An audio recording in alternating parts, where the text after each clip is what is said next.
morning. Today we are going to be looking at the Romantic age.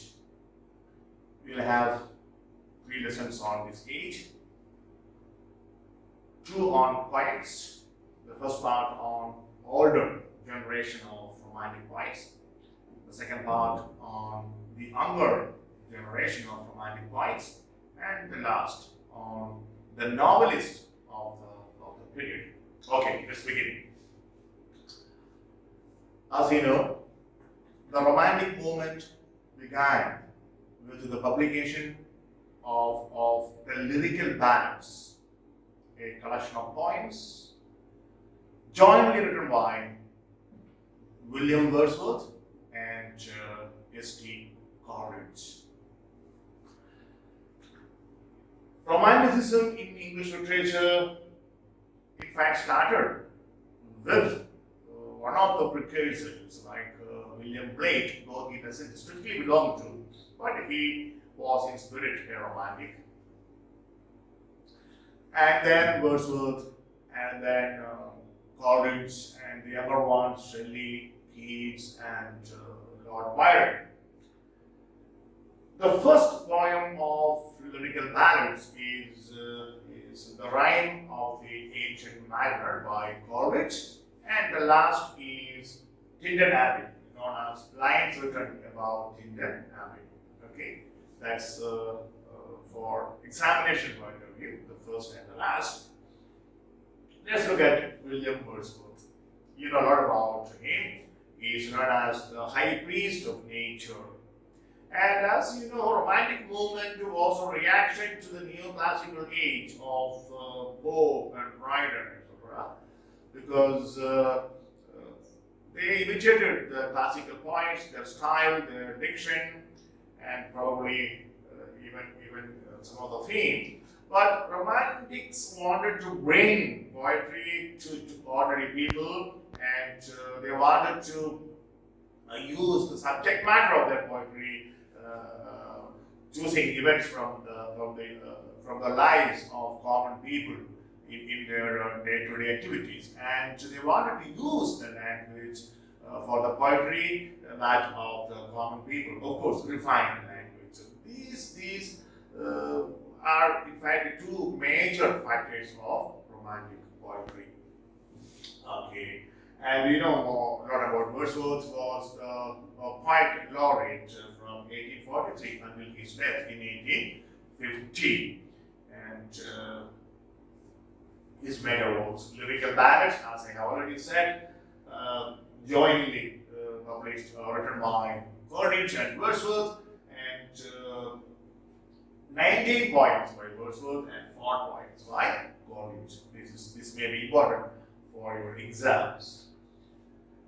Tintern Abbey, this is an expression of the poet's love of nature, how nature has really influenced him, and how nature has changed his moral and spiritual values and attitudes. Wordsworth gives vivid expression to the spiritual appeal of nature. Nature has an appeal. Anyone who tries to live in communion with nature will definitely be nurtured, educated, and formed by nature's exceptional, unbelievable influence. The poem may be called a condensed spiritual autobiography of the poet. It deals with the subjective experiences of the poet and traces the growth of his mind and through different periods as he moves from his childhood through adulthood to mature age. All these stages are traced, and how at different stages of his life he was influenced by nature and nature's various elements. Okay, the poem deals with the influence of nature on the boy, the growing youth, and the man. This is a very important poem of Wordsworth. Please, if you want, you can read and enjoy. The Prelude in 13 books. It is his magnum opus, the greatest work of William Wordsworth. In this poem, he describes his experiences of growing up as a man and the history of the growth of his mind, how he has developed into what he is today as a mature poet. That is being traced in this poem, Prelude. Okay? In 13 books written in blank verse. It began in 1799 and completed in 1805. So it means, quite a number of years, 6 years. London, 1802. This is a sonnet, a lamentation on the condition of London at the time. And in this poem, Wordsworth invokes the spirit of John Milton. He tells Milton, this is the time that we need you, your spirit, your determination, your belief and your faith.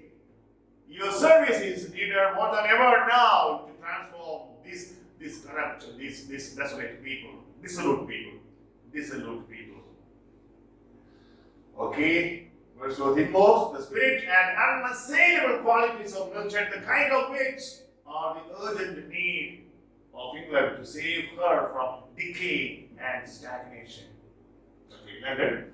Yarrow and Visitor is a piece of poetic celebration of consoling or soothing power of imagination. Wordsworth and his sister Dorothy, they visit Scotland, and then when they reach somewhere near the River Yarrow, his sister requests Wordsworth, come on, let us go to the Yarrow River. We have heard a lot about the river, beautiful, fantastic, wonderful, amazing. But Wordsworth, to her utter surprise, tells her, no, we shall not visit. She was shocked and stunned. Why? She couldn't just believe her brother's response.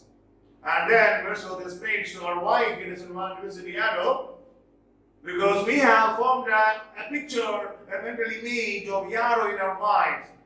And if we actually visit Yarrow, it may not really match with our imaginative picture of Yarrow. The real Yarrow may be quite different from the imagined Yarrow. So let us have that imagined Yarrow in our mind. So in our old age, when we are in bed, in sick bed, cannot move, abandoned by all. At least the thought of that beautiful Yarrow that we have in our mind would be consoling to us, soothing to us. This is the content of the poem. But it is a celebration of imagination of reality. The Solitary Reaper, a short lyrical ballad, and can be seen classified as a pastoral poem. It describes a scene from rural life. A beautiful woman, harvesting, and then she's singing a song, and Wordsworth hears that song, and it really moves him. So this communion of a person with nature is the lonely girl with her melancholy song seems to merge with nature, and the poet himself is transported to a world of ineffable, indescribable beauty and ecstasy. That's the theme of the poem. Michael, it tells the story of a aging shepherd, Michael, his wife, and his only child, Luke. The Leech Gatherer, or Resolution and Independence. This is a poem which Wordsworth, when he sees the leech gatherer, something very rare, and his determination to collect this rare species. From morning till evening, he looks for the leeches.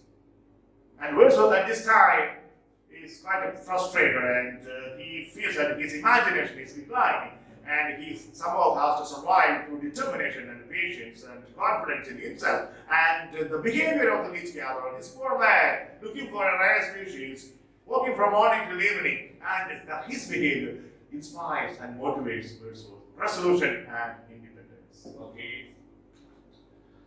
Intimations of immortality. This poem is a regret over the loss of innocence. As little children, as babies, we are, or a baby, or a child is always in communion with, in close intimacy with God, his or her creator. But as he or she grows up, loses that innocence, and then gets corrupted and moves away from God. And that celestial glory of pre-existence in heaven is lost. But when he gains experiences, he alienates himself from God. Okay, from that primeval, that innocent-like existence. But, however, the poet believes that after death, the soul will return to where it has come from. The affliction of Margaret. This is a regret or the lamentation of a mother who has not heard from her son for 7 years. Naturally, affliction, the pain. The Estation.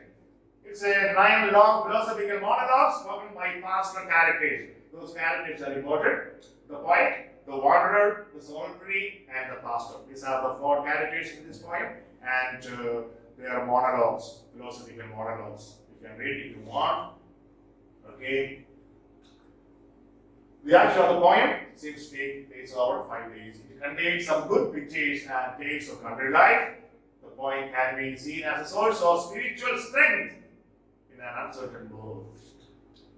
The Recluse, it was never completed. Wordsworth had a project about 3 sections, 3 parts, 3 projects, and only one of his 3 projected parts was actually written, and that was published as The Estation. So the Recluse never saw the light. I wandered lonely as a cloud. It's better known as daffodils. Seeing a host of daffodils, and the poet is moved, and it clearly shows the poet's kinship, communion with nature, and how much he loves nature, and as the high priest of nature. And that sight of daffodils dancing, in the breeze, always cheers him whenever he is lonely, dejected, or sad. My heart leaps up when I behold. Again, describes how the poet is filled with joy when he sees a rainbow. And he always felt that way, and he will always feel that way.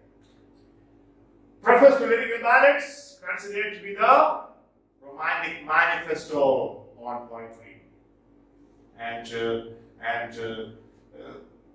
it is a landmark essay in the history of English literature, where Wordsworth talks about this year is important, 1801, where Wordsworth talks about the process of poetic creation. Poetry is the spontaneous overflow of powerful emotions collected in tranquility. That is his statement about poetic creation. And here he talks about the subject matter of poetry should be like incidents from the lives of common people. The language of poetry must be, the diction of poetry must be that of the common people, refined indeed, refined language. These are the things that he talks about in his famous preface to Lyrical Ballads. Okay. The Borderers is the only play, verse tragedy written by Wordsworth. It's about the King Henry III of England. Okay. Wordsworth's narrative poems include Ruth, the White Dove of Redstone, Laodamia. Laodamia is an incident from the Trojan War. She was the daughter of Bellerophon. Bellerophon, that hero, remember? Bellerophon. And Laodamia was shot dead by Artemis, the goddess of wildlife. That is, this poem is based on that incident. Okay. Wordsworth's other poems include Simon Lee, The Green Linnet, The Wagoner, not a poetic tale dictated to Charles Lamb. So the Wagoner is dedicated. The Wagoner is dedicated to Charles Lamb. Then Peter Bell and Yarrow revisited. First Yarrow visited, then later on Wordsworth and his sister together visited Yarrow. So that description is given. Samuel Taylor Coleridge, next one. Coleridge was the co-founder of the Romantic movement, do you know? In 1976. Coleridge had 2 periodicals, remember? The Watchman and The Friend. Remember these 2 periodicals names. Okay, then he gave a series of lectures on Shakespeare. His most famous, one of the most famous poems is The Rime of the Ancient Mariner. Most of you know the story. I am not going into the story. It is one of the greatest narrative poems in English. The theme is sin and repentance. The albatross is shot down by the mariner, and then then the consequent tragedies befalling him and his friend, and finally his repentance and realization of the importance of every being as part of this great universe, part of God's scheme. And hence, we are expected to respect each and everything in this universe. Kublai Khan is another of very famous poet of college, admired for the richness of its exotic imagery, and it's an allegory about the creation of art, probably an allegory about the poetic creation, the poetic process. Frost at Midnight, it is nighttime meditation on childhood and raising children. Okay. Christabel, the poem focuses on the titular characters, that means on Christabel's encounter with Geraldine, to whom she reveals how she escaped from a gang of robbers who kidnapped her. Dejection and Woe about depression, perhaps one of the finest poems about depression. Dejection and Woe.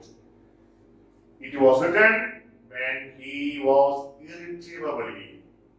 irredeemably addicted to opium. Was addicted to opium, was unhappy in his marriage, oh God forbid, and had fallen in love with Sarah Hutchinson. Naturally, when you okay. Anyway, these things constitute probably these things have inspired him to write this poem. Dejection and all. Youth and age. It is a very subjective kind of experience of an individual. Thoughts make what we are. Okay. If you think you are old and sickly and you are not good at anything, then you are that. If you think you are young, energetic, enthusiastic, then you are that. Thoughts become things.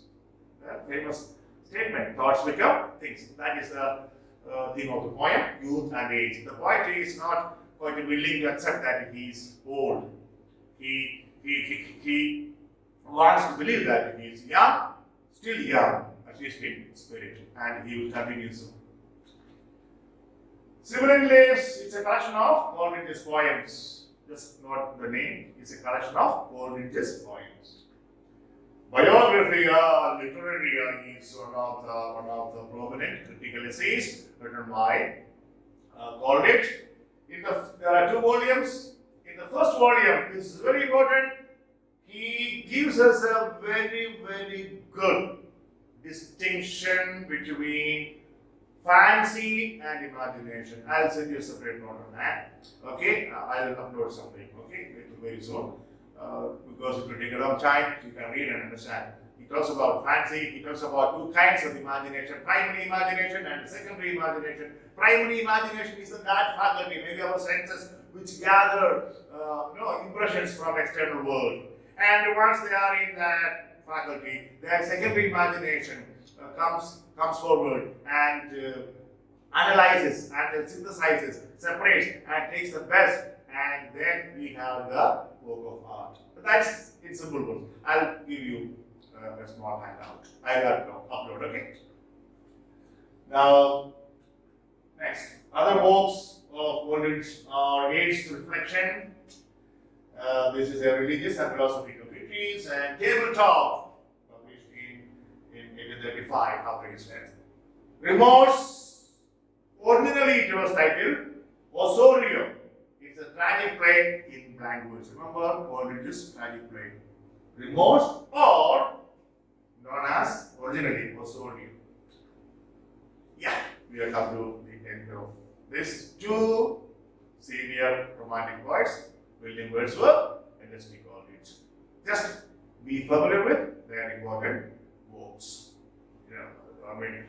Wordsworth, it is Prelude. Of course, other poems are also important, but Prelude is his magnum opus. And for Coleridge, it is Kublai Khan, or in the Rime of Ancient Mariner. And Wordsworth's Professor Lyrical Ballads is the manifesto of romantic movement. It's an excellent critical essay, and Coleridge's literary biography is equally important critical work. These are the things you must keep in mind. Will we meet for a discussion on the younger group of romantic poets, Shelley, Keats, and Byron. Till then, bye.